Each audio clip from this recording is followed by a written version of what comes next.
नमस्ते विद्यार्थियों। Online class की इस कड़ी में फिर से आपका स्वागत है। विद्यार्थियों, आज का जो हमारा टॉपिक है वह है भारत में अंग्रेजों की भू राजस्व नीतियाँ, यानी कि भूमि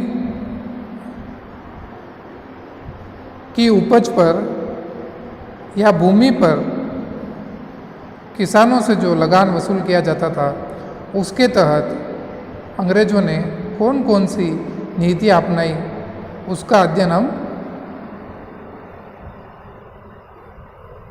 इस वीडियो में करेंगे। तो मुख्य रूप से अंग्रेजों की जो भू राजस्व नीतियाँ थी विद्यार्थियों, वह 3 थी, जिसके अंतर्गत पहली है स्थायी बंदोबस्त, दूसरी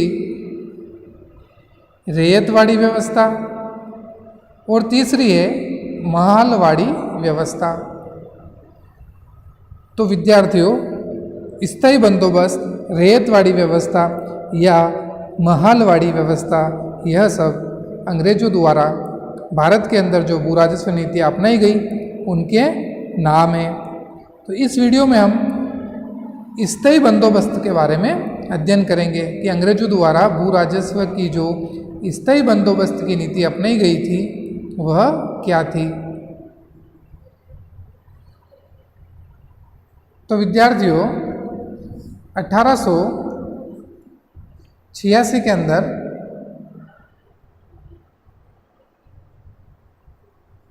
जब लॉर्ड कॉर्नवालिस गवर्नर जनरल बनकर आया था, तो उस समय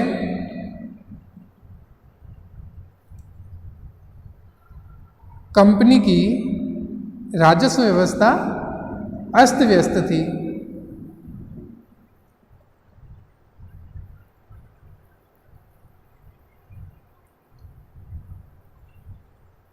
तथा उस पर पर्याप्त वाद विवाद भी चल रहा था। अब कंपनी के सामने सबसे बड़ी मुख्य समस्या यह थी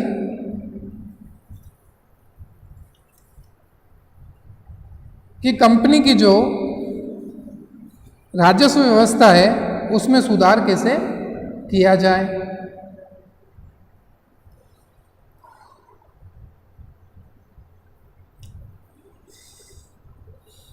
इसलिए प्रतिवर्ष ठेके की व्यवस्था के कारण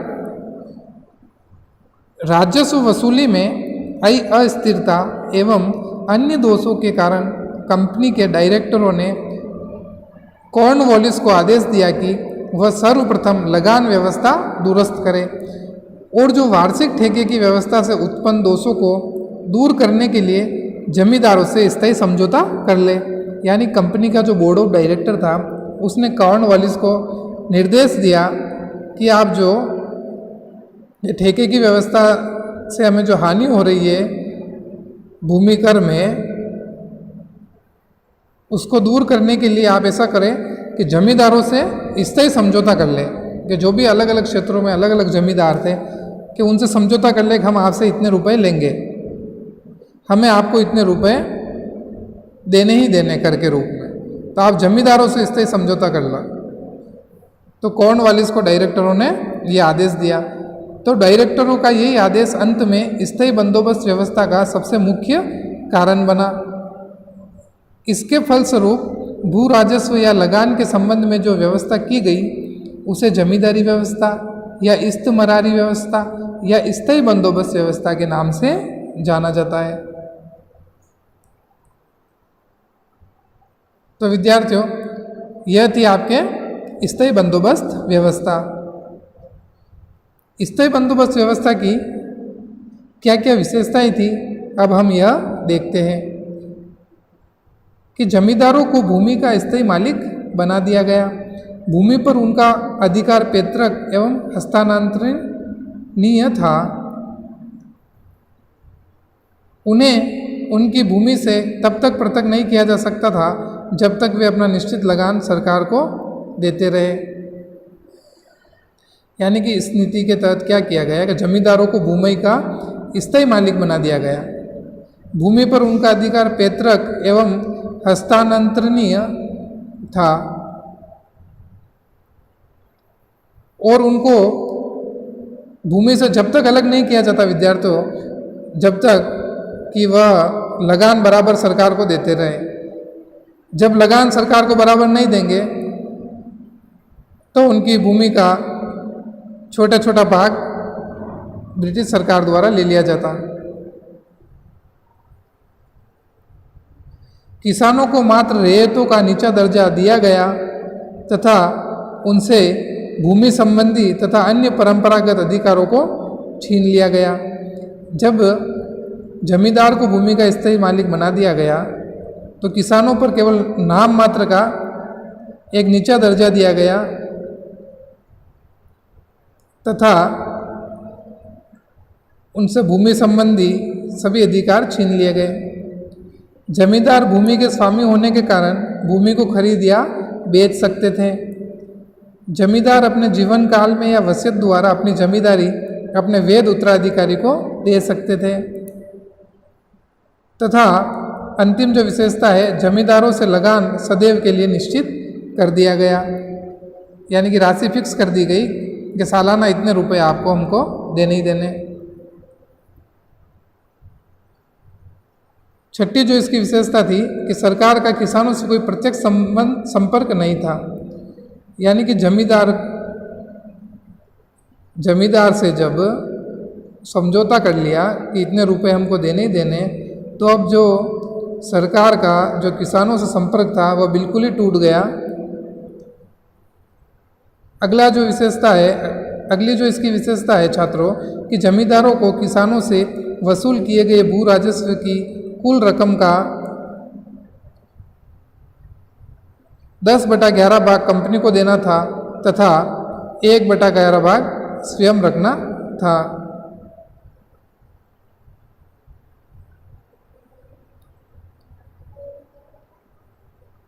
अगली जो इसकी विशेषता है कि तय की गई रकम से अधिक वसूली करने पर उसे रखने का अधिकार जमींदारों को दे दिया गया।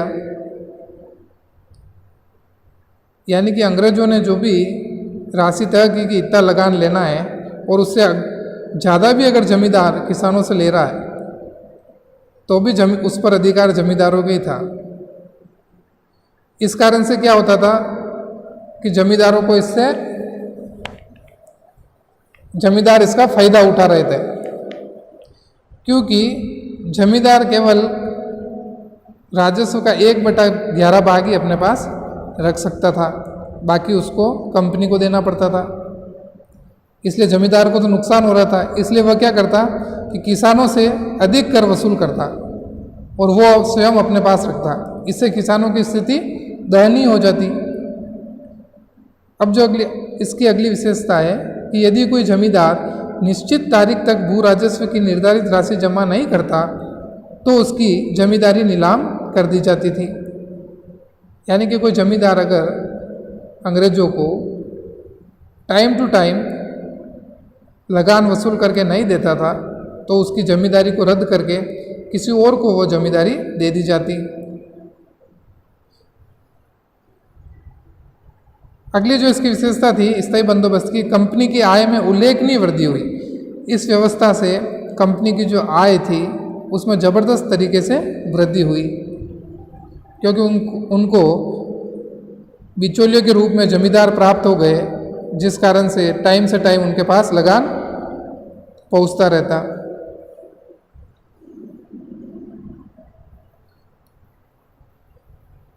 अब देखिएगा, ये थी स्थायी बंदोबस्त की व्यवस्था की विशेषता है।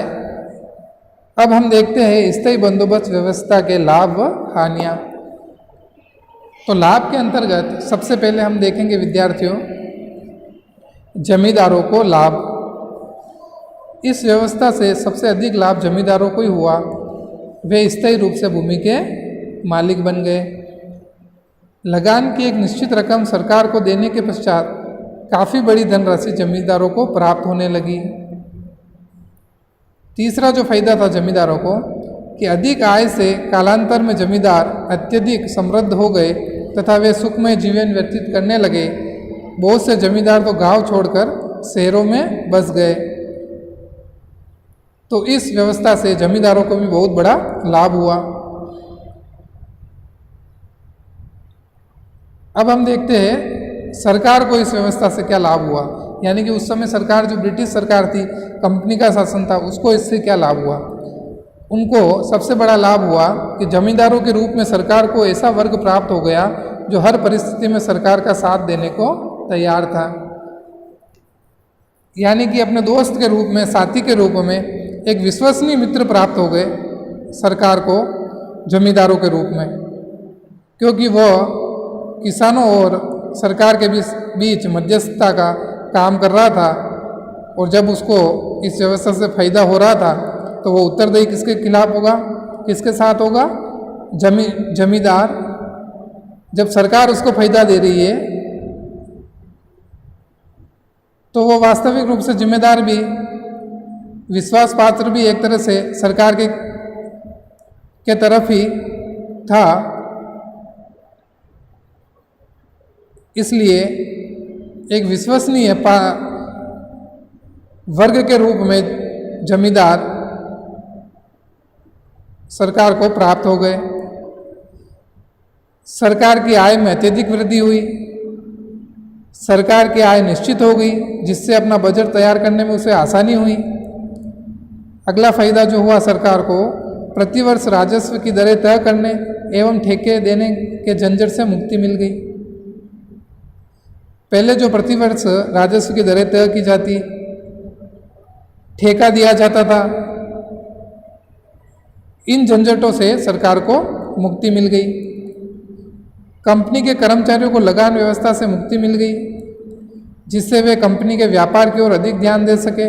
उसके प्रशासनिक व्यय में भी कमी आई तथा प्रशासनिक कुशलता बढ़ी। अब क्या हुआ विद्यार्थियों,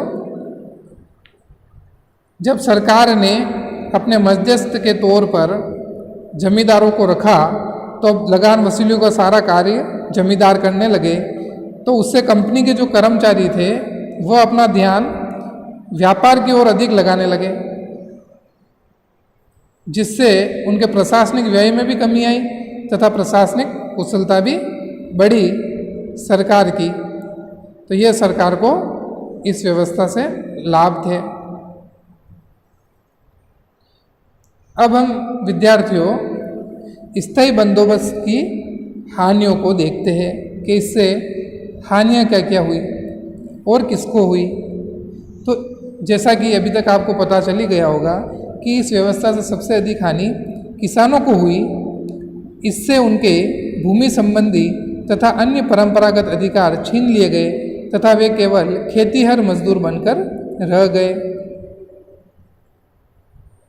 किसानों को जमींदारों के अत्याचारों व शोषण का सामना करना पड़ा तथा वे पूर्णतया जमींदारों की दया पर निर्भर हो गए। अगली जो इसकी हानि थी, किसान वे जमींदार जो राजस्व वसूली की उगई में उदार थे, भू राजस्व की उच्च दरें सरकार को समय पर नहीं अदा कर सके, उन्हें बेरहमी के साथ बेदखल कर दिया गया तथा उनकी जमींदारी नीलाम कर दी गई। यानी कि जमींदारों को भी इससे यह हानि हुई कि जो जमींदार समय पर कर नहीं दे पाते, लगान वसूल करके सरकार को नहीं देते, उनसे उनकी जमींदारी छीन ली जाती और उनका अपमान करके बेरहमी के साथ उनको बेदखल कर दिया जाता। अगली जो इस व्यवस्था से हानि हुई कि जमींदारों के समृद्ध होने से वे विलासितापूर्ण जीवन व्यतीत करने लगे, जिससे सामाजिक भ्रष्टाचार में वृद्धि हुई। अब क्या हुआ, जब जमींदारों को अत्यधिक रूप से पैसा मिलने लग गया तो बहुत से जमींदार गांव छोड़कर शहरों में बसने लग गए और विलासितापूर्ण जीवन व्यतीत करने लगे।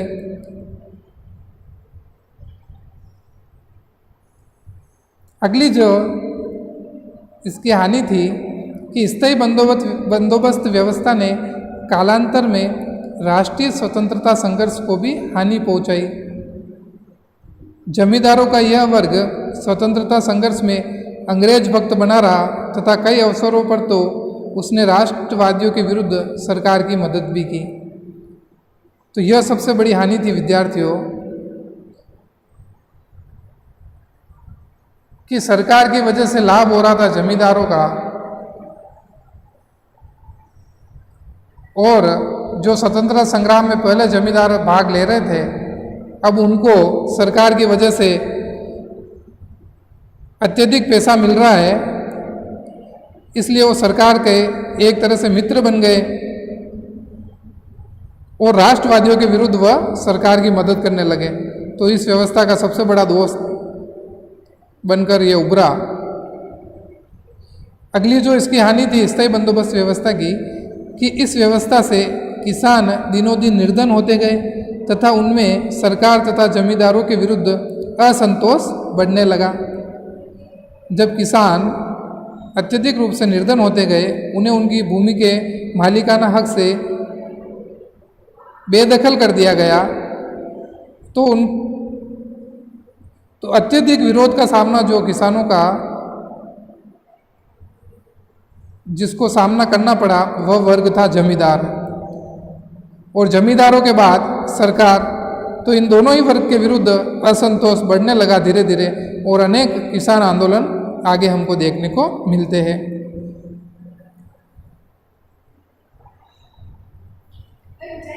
अगली जो विशेषता है विद्यार्थियों, इसकी जो अगली जो हानि हुई कि इस व्यवस्था से सरकार को भी हानि हुई, क्योंकि कृषि उत्पादन में वृद्धि के साथ साथ उसकी आय में कोई वृद्धि नहीं हुई तथा उसका संपूर्ण लाभ केवल जमींदारों को ही प्राप्त होता रहा। यानी कि इस व्यवस्था से सरकार को यह हानि हुई कि कृषि उत्पादन चाहे कितना ही बढ़ जाए, पर सरकार को तो आय फिक्स थी जो उन्होंने जमींदार से समझौता कर रखा था। समझ में आ रहा है विद्यार्थियों? इस कारण से चाहे भूमि का उत्पादन कितना ही बढ़े, कृषि उत्पादन कितना ही बढ़े, उससे सरकार को कोई फायदा नहीं था, क्योंकि उनके पास तो वही रकम आएगी, वही राजस्व की प्राप्ति होगी जो उन्होंने जमींदारों से तय कर रखी थी। तो इस स्थायी बंदोबस्त व्यवस्था से सरकार को भी एक तरह से हानि हुई। तो विद्यार्थियों, स्थायी बंदोबस्त व्यवस्था जो कि भू राजस्व की एक व्यवस्था थी, उसकी क्या लाभ थे, क्या हानियां थी, और यह व्यवस्था क्या थी, यह बात आपको समझ में आ गई होगी।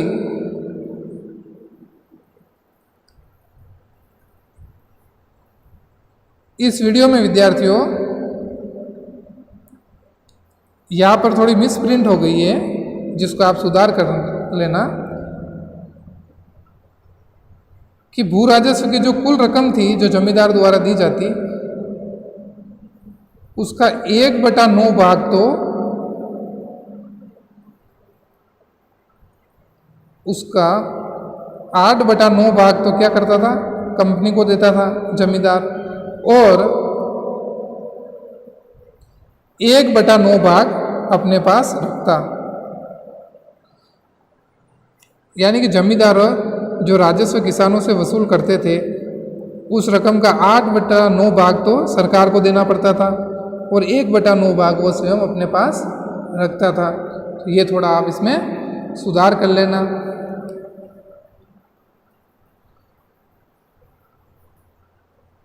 इस वीडियो में विद्यार्थियों इतना ही। अब अगले वीडियो में हम जो अंग्रेजों द्वारा एक और भू राजस्व की नीति रेतवाड़ी व्यवस्था अपनाई गई थी, उसका हम अध्ययन करेंगे। इस वीडियो में हमने स्थायी बंदोबस्त के बारे में अध्ययन किया।